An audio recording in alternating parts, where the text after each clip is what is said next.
I was raised by a school teacher. So I knew as a child how hard my mother worked, not just at the school, but within the community. The teachers are the rock stars. I have always felt that way. Hi. Hello. Hi, Ginny. Hi, Dave. How are you? What's up?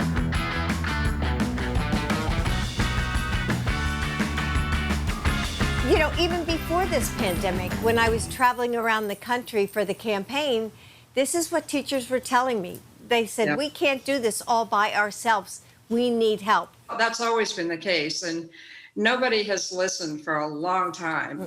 I mean, teacher salaries is one thing where, you know, I taught in Northern Virginia and single parent raising kids. I couldn't afford to live there on my pay. And so I had to work 2 or 3 jobs all the time. Every morning I would wake up in our little house in Springfield, Virginia, and my mother was already ready to get us in the car and get us to school, knowing that she had a full day ahead of her with hundreds of children that relied on her to help them, you know, move forward in life.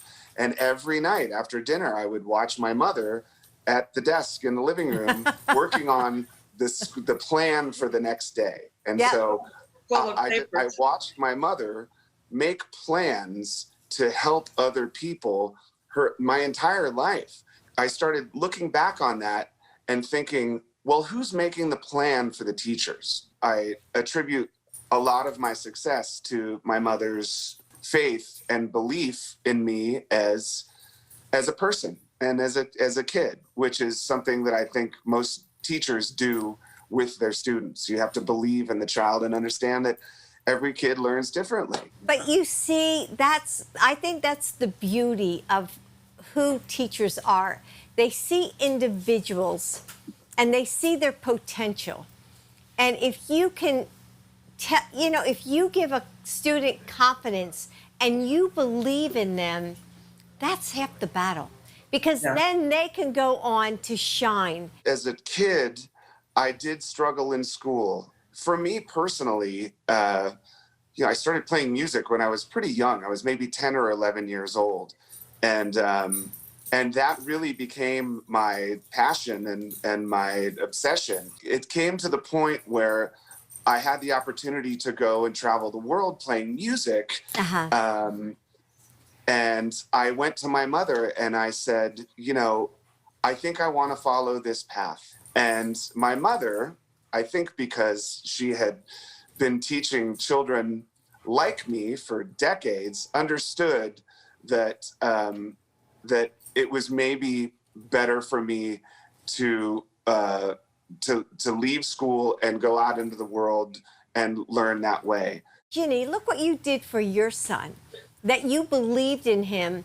And even though you were entrenched in the system of teaching, you said, hey, my child, doesn't fit into this square box. Let him go out and, blossom.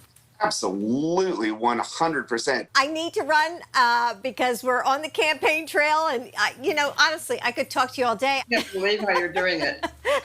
Well, one day at a time.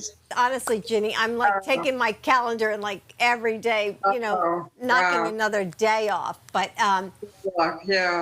so much is at stake, and we've got to get everybody out to vote. I mean, it is so important. We have to fight for the things that we believe in and that we want, and we have to make other people. It doesn't matter whether you're for education, climate change, healthcare, whatever it is, we got to fight for it. And we've got to fight for it through our vote. That's why we're here.